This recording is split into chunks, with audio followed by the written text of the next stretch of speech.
Jika seorang musuh memohon untuk ikut bersamamu, apakah itu pertanda penebusan atau jebakan yang disamarkan sebagai kesempatan? Di episode ini, Ben harus memilih. Ruang pertemuan mendadak sunyi ketika Prey melangkah maju di hadapan Ben dan para kepala suku. Ia menyatakan keinginan tanpa ragu untuk bergabung dengan pihak Ben. Alasannya sederhana. Prey ingin berperang di kubu yang tidak diuntungkan. Ia tidak tertarik pada kubu yang sudah hampir pasti menang. Dengan wajah menyela penuh gairah, ia mengatakan bahwa bertempur di sisi yang terdesak jauh lebih menarik. Dan disitulah menurutnya perang yang sesungguhnya berada. Kata-kata itu seketika memicu kekacauan. Suara bantahan menggema di seluruh ruangan. Harry dan para kepala suku bangkit dengan kemarahan yang sulit dikendalikan. Bagi mereka, kehadiran Prey adalah sebuah ancaman. Seseorang yang terbiasa bertarung demi kesenangan dianggap terlalu berbahaya untuk dipercaya. Mereka yakini, di medan perang nanti, Prey bisa saja berbalik menusuk dari belakang saat keadaannya berubah. Namun, di tengah gejolak itu, tatapannya tidak goyah. Tanpa meninggikan suara, ia langsung menerima Prey. Ben menegaskan bahwa amarah hanya akan menutup mata mereka dari peluang. Jika Prey berdiri di pihak mereka, maka itu berarti satu kekuatan besar tambahan untuk melawan kekaisaran. Resikonya memang ada, tetapi perang selalu menuntut keberanian untuk mengambilnya. Harry memperhatikan gurunya dengan seksama. Perlahan, ia memahami makna di balik keputusan itu. Kepercayaan Ben bukanlah kelemahan, melainkan senjata. Para kepala suku akhirnya pun terdiam. Meski wajah mereka masih menyimpan ketidakpuasan, keputusan itu tak terbantahkan. Mereka menerimanya dengan dengusan berat, seolah menelan sesuatu yang pahit. Di tempat lain, suasana jauh lebih dingin. Seorang pelayan keluarga berdiri ragu di hadapan ibunya Harir. Dengan hati-hati, ia bertanya, apakah wanita itu tidak ingin menemui putranya? Jawaban yang ia terima singkat dan datar, tidak perlu. Tanpa menoleh, sang ibu memerintahkan pelayan itu untuk menyerahkan sebuah pedang kepada Harir. Tak ada pesan, tak ada kata-kata tambahan.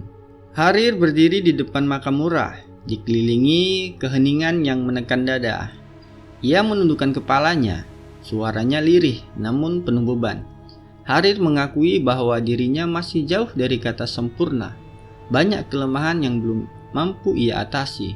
Namun, satu hal ia pastikan, janji mereka tidak akan ia langgar. Apapun yang harus ia korbankan, Harir akan menjadi ketua suku yang pantas, pemimpin yang tidak akan mengecewakan mereka yang telah gugur. Langkah kaki mendekat. Pelayan itu menyerahkan pedang titipan sang ibu. Harir menerimanya dengan genggaman erat. Besi dingin itu terasa berat, bukan hanya di tangan, tetapi juga di hatinya. Tanpa berkata apa-apa, Harir berbalik. Bersama pelayan tersebut, ia meninggalkan makam dan melangkah menuju Artisan Street, membawa tekad, warisan, dan beban yang kini sepenuhnya menjadi miliknya. Di gerbang desa Red Lamp, udara dingin menusuk tulang. Ketua suku Red Lamp berdiri tegap, melepas kepergian Ben dan rombongannya dengan suara berat. Setelah itu, sang ketua suku mendekati Harir. Wajahnya terlihat sungkan, seakan kata-kata yang akan ia sampaikan bukanlah ringan. Dengan suara lebih pelan, ia memberi nasihat yang tidak diminta, namun diperlukan.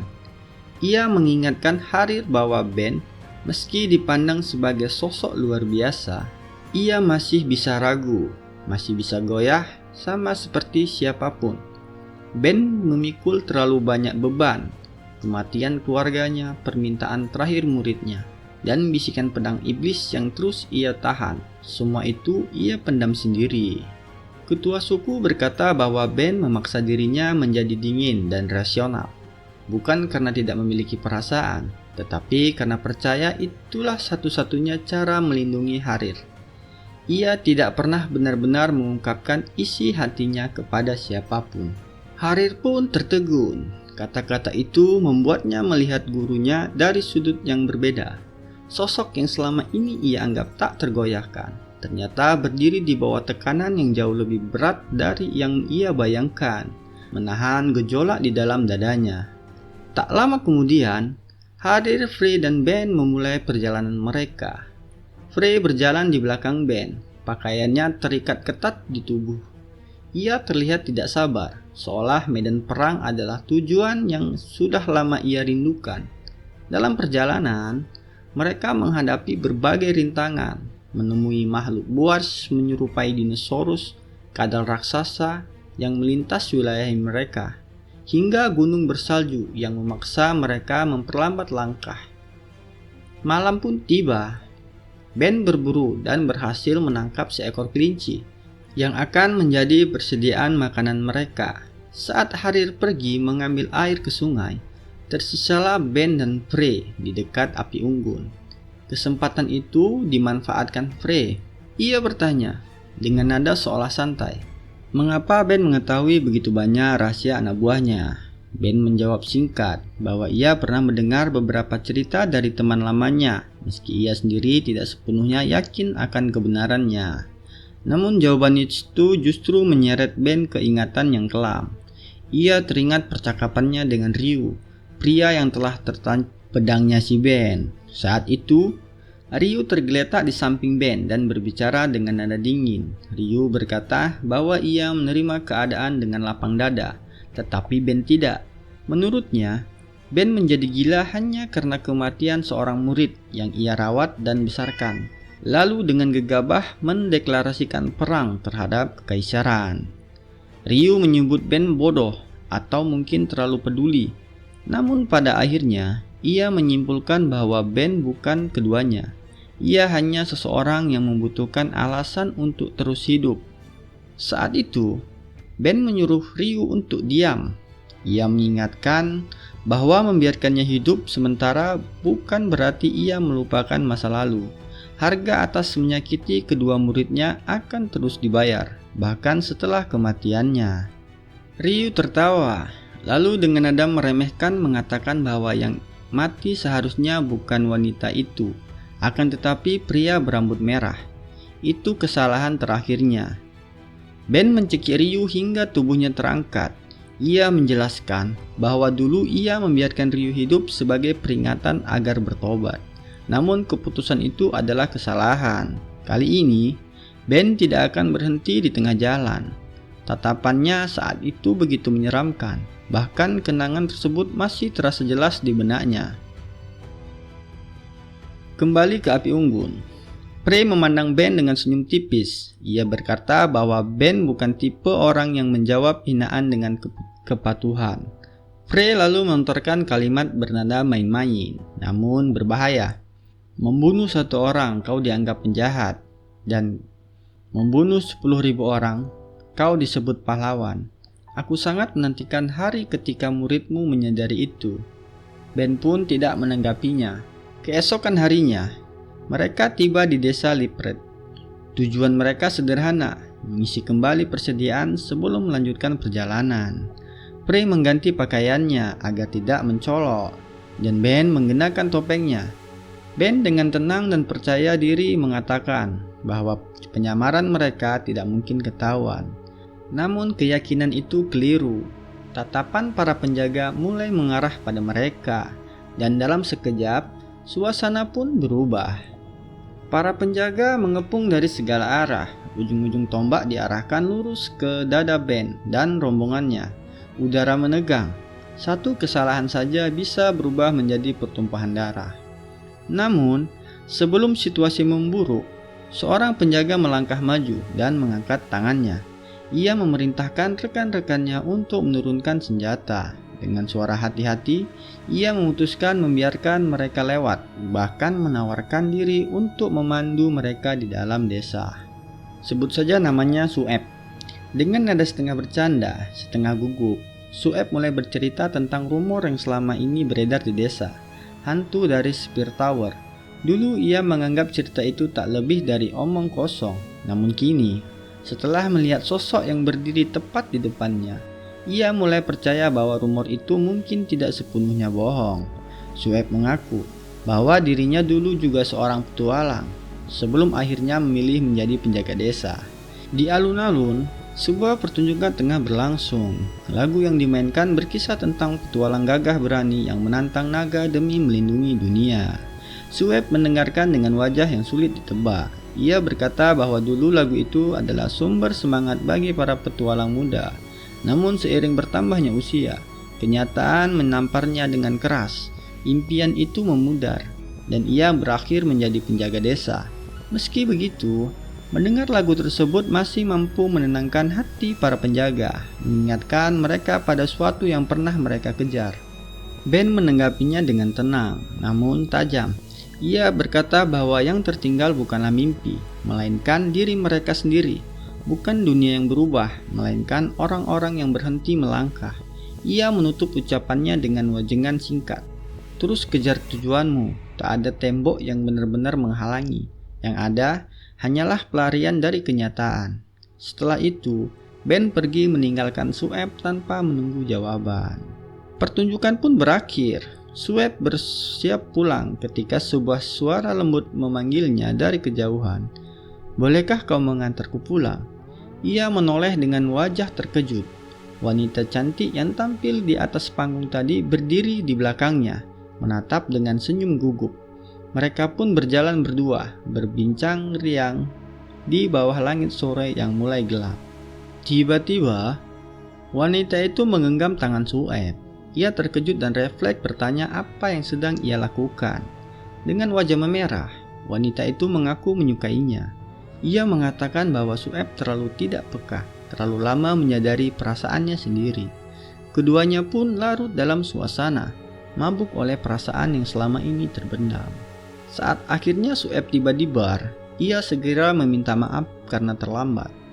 Ia lalu menyampaikan detail perjalanan dan kondisi desa kepada Ben sesuai janjinya. Ben mengangguk, lalu pandangannya tertuju pada Frey yang tampak menikmati suasana bar dengan santai. Pemandangan itu memicu kenangan lama, masa-masa ketika murid pertamanya masih hidup, penuh tawa dan belum dibebani darah serta kematian. Harir menyadari perubahan ekspresi itu dan bertanya, apakah kenangan tersebut berkaitan dengan murid pertama Ben? Ben mengiyakannya.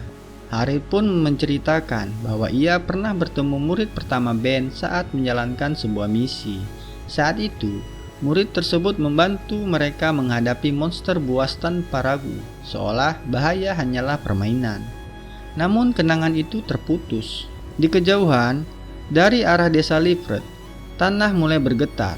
Getaran itu kian kuat, merambat seperti denyut kematian. Dari balik kegelapan malam, muncul bayangan bergerak. Jumlahnya terlalu banyak untuk dihitung. Bukan serangan biasa, itu adalah bencana alam. Keesokan paginya, desa Livret disambut cuaca yang cerah, terlalu cerah untuk hari yang akan segera berubah menjadi mimpi buruk. Sueb dan wanita yang tampil di panggung malam sebelumnya berjanji untuk bertemu di alun-alun pada jam yang sama seperti biasa. Setelah itu, Sueb melangkah menuju pos penjagaan. Pikirannya masih dipenuhi percakapan semalam. Namun, ketenangan itu runtuh seketika. Dari kejauhan, seekor kuda berlari sempoyangan menuju gerbang desa. Di punggungnya, seorang petualang tampak berlumuran darah, nyaris terjatuh. Begitu tiba, ia terjungkal ke tanah. Para penjaga segera menghubunginya. Wajah mereka dipenuhi kebingungan dan kecemasan. Di aula guild petualang, suasana mendadak mencekam. Para petualang yang tengah memeriksa papan pengumuman terpaku pada sebuah surat baru. Pesan yang ditulis oleh petualang terluka di gerbang tadi. Isinya singkat, namun mengerikan. Gerombolan monster telah menghancurkan desa tetangga dan kini bergerak menuju desa Livret.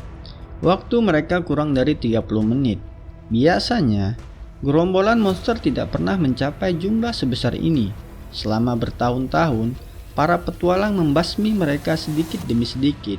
Namun kini, jumlah petualang menurun drastis. Monster dibiarkan berkembang tanpa kendali. dan akibatnya pun tak terelakkan. Tiba-tiba, pintu aula terbuka keras. Seorang petualang masuk dengan napas terengah dan wajahnya pucat. Dengan suara gemetar, ia berteriak bahwa kabar buruk telah tiba. Dari atas tembok barat, gerombolan monster terlihat bergerak mendekat. Tak ada lagi waktu untuk berpikir. Seluruh penjaga dan petualang segera bersiap mempertahankan desa. Ben melangkah maju dan menyampaikan rencananya kepada Sueb. Dengan cepat dan tegas, kelompok Ben akan memutar dari sisi kanan benteng, menembus titik masuk monster, lalu memaksa mereka berkumpul di satu area. Dengan begitu, pertempuran bisa difokuskan di satu titik dan kerusakan desa dapat dihindari. Sueb mendengarkan tanpa ragu. Dengan wajah keras dan langkah mantap, ia berjanji akan melindungi desa apapun resikonya.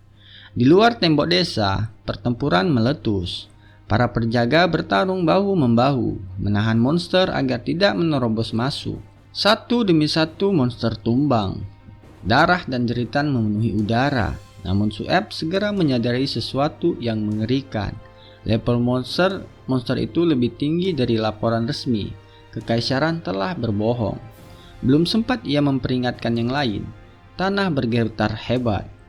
Dari balik asap dan debu, seekor wyvern buas muncul. Kepanikan melanda, para penjaga mulai mundur. Ketakutan mereka terlihat jelas. Monster itu berada di luar kemampuan mereka. Namun, Sueb tidak gentar.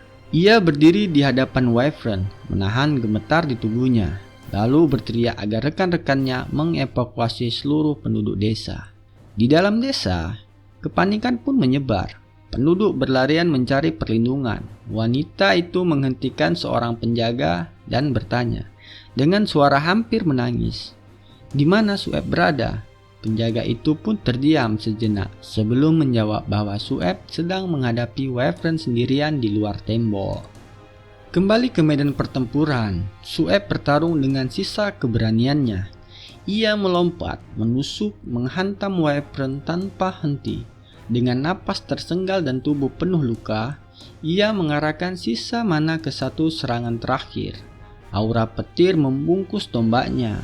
Dengan teriakan yang nyaris tenggelam oleh raungan monster, ia melemparkan tombak itu. Petir pun menyambar. Tombak melesat dan menghantam tubuh wyvern tepat di sasaran, membuat monster tumbang seketika. Namun ancaman belum berakhir. Monster-monster lain masih mengerubunginya. Dengan tekad terakhir, Sueb melompat sekali lagi, menusuk mata monster besar bermata satu yang mendekat. Ia berhasil menjatuhkannya. Namun sebuah belati goblin menancap di punggungnya. Tubuhnya pun goyah. Dengan seluruh kekuatan yang tersisa, ia berdiri sejenak, lalu berlutut. Darah menetes ke tanah. Ia menerima kenyataan bahwa ini mungkin akhir hidupnya. Setidaknya, pikirnya, orang yang ia cintai telah selamat. Tiba-tiba, serangan brutal menghantam dari belakangnya. Monster-monster di sekitarnya terbelah, tercerai-berai seolah dihantam badai kematian. Sueb pun menoleh dengan sisa kesadarannya. Di sana berdiri Ben dan kelompoknya. Dengan nada datar namun penuh pengakuan, Ben berkata bahwa Sueb cukup kuat, mampu membendung gerombolan monster sendirian. Ia menyuruh Sueb untuk beristirahat, sisanya akan mereka selesaikan. Sueb pun hanya tersenyum tipis. Rasa kagum membajari hati Sueb saat ia menyaksikan Ben dan kelompoknya membantai para monster tanpa ragu.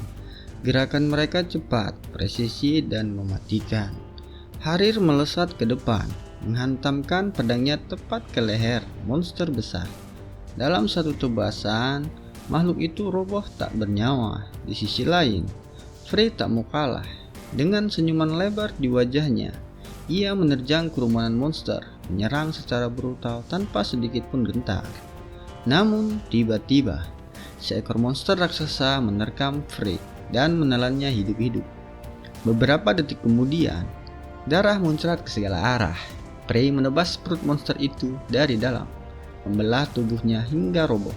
Meski berhasil keluar, satu kakinya terputus dan tubuhnya berlumuran darah.